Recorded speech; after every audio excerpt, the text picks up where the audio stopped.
Brigitte Bardot.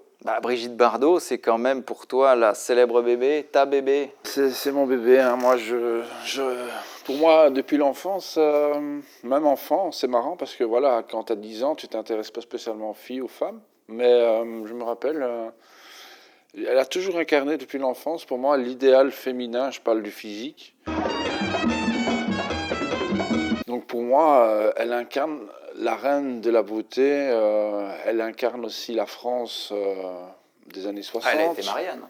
Elle a été Marianne. Certes, elle n'a pas la filmographie très intéressante quand même. Qui reflète sa carrière. Elle a fait beaucoup de, comme elle le dit elle-même, elle pouvait compter, même si je pense qu'elle est sévère, sur les 5 doigts de sa main, les grands films qu'elle a fait.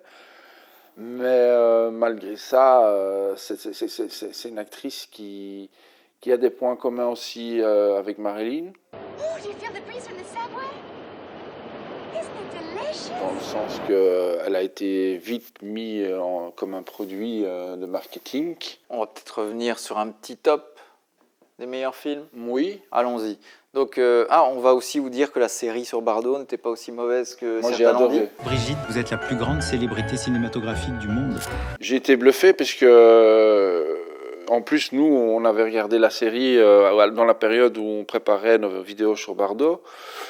Et j'ai par exemple, les scènes qui se passent durant la période où elle a tourné son film Et Dieu créa la femme, ben voilà, les décors sont respectés à la lettre. Les acteurs, franchement, l'actrice, je trouve que, bon, maintenant ça fait longtemps que je ne l'ai plus vue, mais elle m'a laissé un bon souvenir. Non, moi j'ai trouvé ça et très bien qu'ils ont fait ça en téléfilm, en série, quoi. Je veux dire, ça laisse le temps de bien...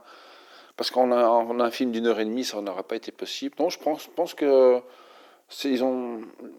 les gens étaient durs avec cette série. Elle n'a pas fonctionné, c'est dommage. Non, je pense pas. Moteur. Bon, alors revenons sur les films de Bardot. Moi, je vais vous donner mon petit top. Ok, vas-y. Donc, mon top 3, pour rendre hommage à Brigitte Bardot, très simple, en cas de malheur. Pour la première fois, vous verrez Brigitte Bardot et Jean Gabin réunis dans le même film, En cas de malheur, la production la plus marquante de ces dernières années. Adaptation de Simenon magnifique, signé Claude Autant-Lara. Autant-Lara, Simenon, c'était la combinaison parfaite. Scène coupée avec Brigitte Bardot où elle monte son cul, quand même.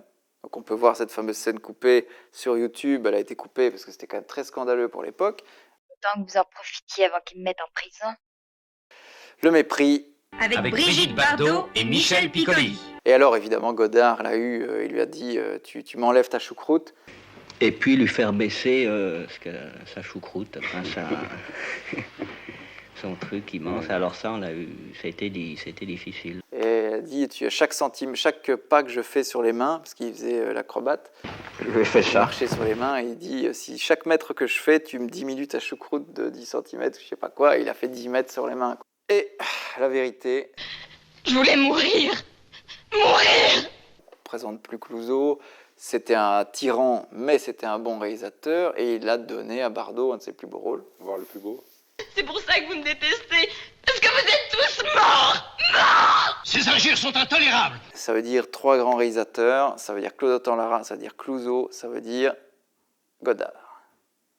Trio de tête magnifique, 3 films emblématiques, forts, violents, noirs, tous les 3. Parce que même Le Mépris est très coloré, solaire, mais il est quand même très noir et très triste. Ouais. Une merveilleuse histoire d'amour dans un décor tragique.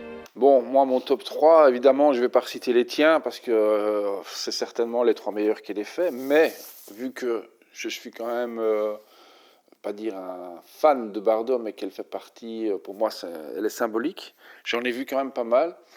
Moi, je dirais quand même Vie privée. Un premier. De Louis Malle, qui reste quand même un film un peu au-dessus des autres qu'elle ait fait. Aussi, même si c'est pas un grand film, c'est pour sa rencontre avec Bourvil. C'était pas encore la grande Bardot, d'ailleurs elle est même pas blonde. J'aime beaucoup ce film. C'est Le Trou Normand. C'est un film inoffensif, totalement, mais très agréable plaisant à voir. Ce sera peut-être notre ligne noce quand on se mariera. T'épousais un bouseux comme toi? Non mais tu m'as pas regardé. C'est le même réalisateur que Passe-Muraille, qui fera avec Bourvil. C'est Boyer, je crois. Jean Boyer, oui, tout à fait. Pas vraiment mon film préféré, mais ça fait quand même partie de la filmographie de Bardot. C'est la rencontre de Jeanne Moreau-Bardot Viva dans Maria. Viva Maria. Qu'est-ce qu'il t'a dit? Il me parlait d'amour, pardi. Je m'en doutais. Moi, l'amour, je sais pas ce que c'est. Et sinon, moi j'ai bien aimé, c'est son avant-dernier film. Bon, c'est un film qui n'a pas spécialement des bonnes critiques, mais que moi, personnellement, je vais le mettre dans le top 3. C'est Don Juan 73 de Roger Vadim.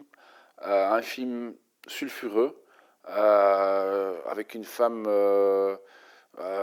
qui est un peu une tueuse dans ce film, mais tout a un rapport avec sa vie sexuelle. Enfin, c'est un peu un film érotique. Dès que je vous ai vu, je vous ai trouvé ignoble et ridicule. Salope. Elle était déjà une icône vivante, elle le sera encore plus maintenant. Et voilà, je suis un peu surpris parce que voilà, on s'y attendait, on s'y attendait pas parce que voilà, elle était plus toute jeune, mais bon voilà, ça reste quand même une perte. Voilà, c'était notre petit hommage. Et on se quitte avec une scène absolument érotique, avec un grand Laurent Terzieff pour terminer cette vidéo hommage. Bonne fin de séance. Une récente étude du professeur Sprons parue à Zurich chez l'éditeur Hartung prouve que l'étude des lignes de la plante des pieds est plus révélatrice que celle des mains. Et qu'est-ce que tu vois? Je vois une grande passion dans ta vie.